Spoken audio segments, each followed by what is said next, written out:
in an unbelievable state. Nobody can be that furious and not let out some way. Casey's hurt.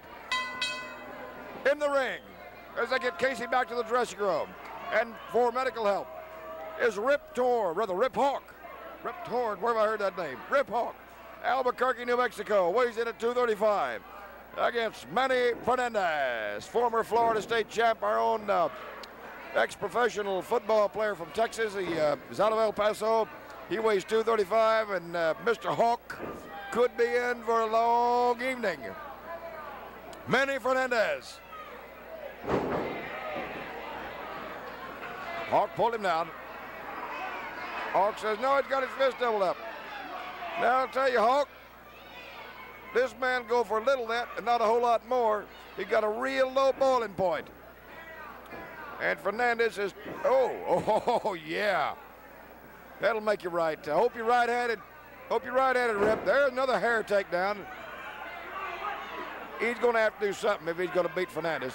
And to make it worse,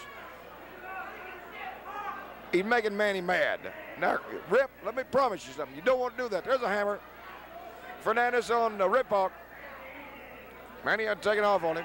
Oh, yeah. Poetry in motion. Manny Fernandez in the next match tonight for the National TV Championship belt.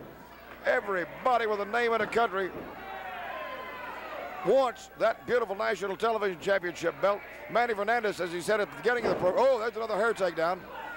Hawk tries to go with a figure-4 leg. He misses. Fernandez kicks him off.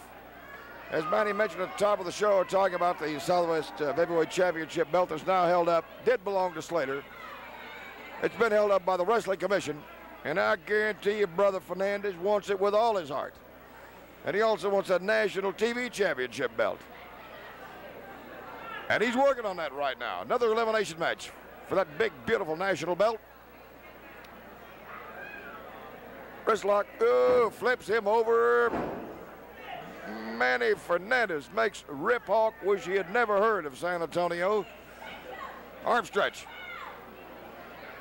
The knuckles on that side are going to drag the ground when Fernandez gets through that limb.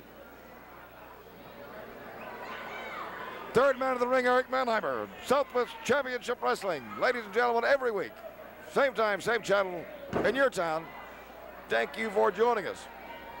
If you're in San Antonio, as Manny Fernandez continues to punish Rip Hawk, if you're in San Antonio, they say in the business run this VTR, we tape it on Wednesday nights. So whatever it shows in your city, we do it on Wednesdays.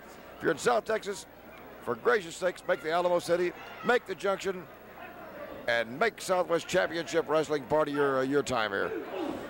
Big shoulder and elbow. Well, the hair helped a little. Hawk likes Manny's hair, obviously. Manny ain't going for it. And if he's not real careful, Manny will drive him home from that position right there. Manny Fernandez. Here comes young Tom Pritchard. Tommy, have a seat, my man. Tom Pritchard. Tom, that was the darndest thing I've ever seen in my life. We can thank you for coming out and helping your friend. Let me tell you something, Gene. I just left Scott in the dressing room. The doctor's looking at him right now.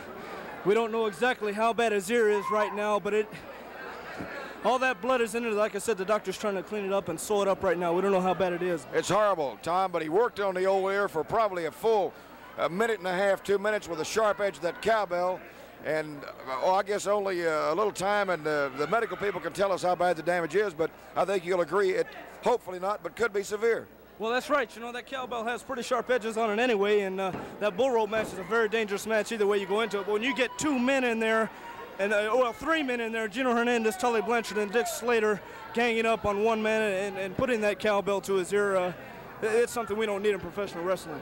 Tom, I think you'd have to agree. Any of the 3 men, in my experience in watching them, and Slater was out here all night talking to me, any of those 3 will do anything. When it comes to wrestling rules, they all have the morals of a drunken alley cat, and I just hope they haven't hurt Scotty that seriously, but it's possible.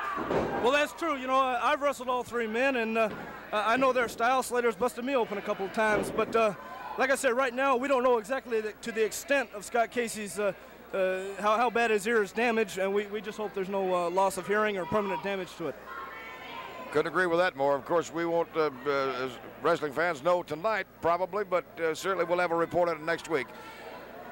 Tom, again, thank you for coming out. And some of the rest of the Scott's wrestling compatriots were here, and some of the peer group were here to help him not get any worse than he was. But I'll tell you, Blanchard had every intention of taking his head off. Well, you know, Tully Blanchard has to be one of the most gutless people I've ever seen in professional wrestling. To do something, like I said, this is not the first time he's done something like this. He did it to Terry Funk. He took a claw hammer and tried to rip his hair off, and now he's coming after Scott Casey. I don't know where it's going to end, Gene Kelly, but I tell you one thing. We have enough people here. We have people who can take care of Tully Blanchard, Dick Slater, and Gino Hernandez. I hope so, Tom. I got to tell you something. They're needing it. They're needing it bad. In the ring, Rip Hop working on Manny Fernandez. Fernandez up and over. Oh, beautiful. Poetry in motion. And again, all the way out of the rafters. Buries Rip Hawk. 1, 2, 3. Wasn't but one way for that to end. Tommy, thank you. Thank you very much for coming out.